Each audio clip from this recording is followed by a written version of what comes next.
திரை விமர்சனம் படம் பாரத் பாக்கி விதாதா என்னும் தலைப்பில் ஜூன் 12, 2026 அன்று திரையரங்குகளில் வெளியாகியுள்ள ஹிந்தி அதிரடி திரைப்படம்.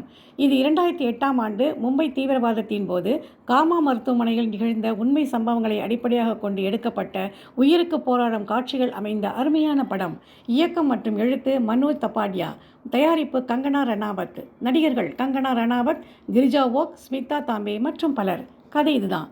மும்பை தாஜ் ஹோட்டலில் தாக்குதல் நடந்தபோது காமா மருத்துவமனைக்குள் 2 தீவிரவாதிகள் நுழைகிறார்கள். அங்குள்ள 400க்கும் மேற்பட்ட நோயாளிகளையும் பொதுமக்களையும் காப்பாற்ற போராடும் 25 செவிலியர்களின் உண்மையான தியாகத்தையும் துணிச்சலையும் மையமாக வைத்து இந்த திரைப்படம் உருவாக்கப்பட்டுள்ளது. தீவிரவாதிகள் வந்தவுடன் மருத்துவமனை மட்டுமல்ல, தியேட்டரே நிசப்தமாக மாறுகிறது. ஒவ்வொரு காட்சியும் மெய் சிலிர்க்க வைக்கிறது.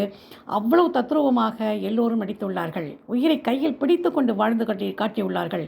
படம் பார்ப்பவர்களாகிய நாமும் திக்கென்று உட்கார வேண்டியிருந்தது. இந்த இருட்டின் நடுவில் 2 குழந்தை டெலிவரியும் நடைபெறுகிறது. காப்பாற்ற போராடும் செவிலியர்களை பார்த்து சல்யூட் அடிக்கத்தான் தோன்றியது அன்று. மருத்துவமனை ஊழியர்களுக்கு அஞ்சலி செலுத்தக்கூடிய ஒரு நல்ல படம். இந்த படத்தை நீங்கள் புகழ வேண்டுமென்றால் அதில் நடித்துள்ள ஒவ்வொருவருக்கும் தலை வணங்கி மரியாதை செலுத்துங்கள். இந்த படத்தில் தமிழ் டப்பிங் இல்லை. கீழே இங்கிலீஷில் சப்டைட்டில் வருகிறது. ஆனாலும் நன்றாக புரிந்து கொள்ள முடிகிறது. திரையரங்கில் மட்டும்தான் இப்பொழுது நீங்கள் பார்க்க முடியும்.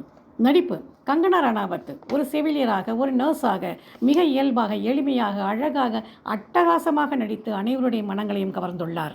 ஒரு செவிலியர்னா இவரை போலத்தான் இருக்க வேண்டும் என்று நிரூபித்துள்ளார். மேலும் பல மராட்டிய திரைப்பட கலைஞர்களும் நடித்துள்ளார்கள். இந்த காலகட்டத்தில் இப்படிப்பட்ட ஒரு நல்ல படத்தை குழந்தைகளோடு சென்று பாருங்கள். மொத்தத்தில் இந்த படம் ஒரு அருமையான மனிதாபிமானமிக்க ஒரு நல்ல திரைப்படம். நன்றி. மீண்டும் சந்திப்போம் ஒரு திரை விமர்சனத்தில்.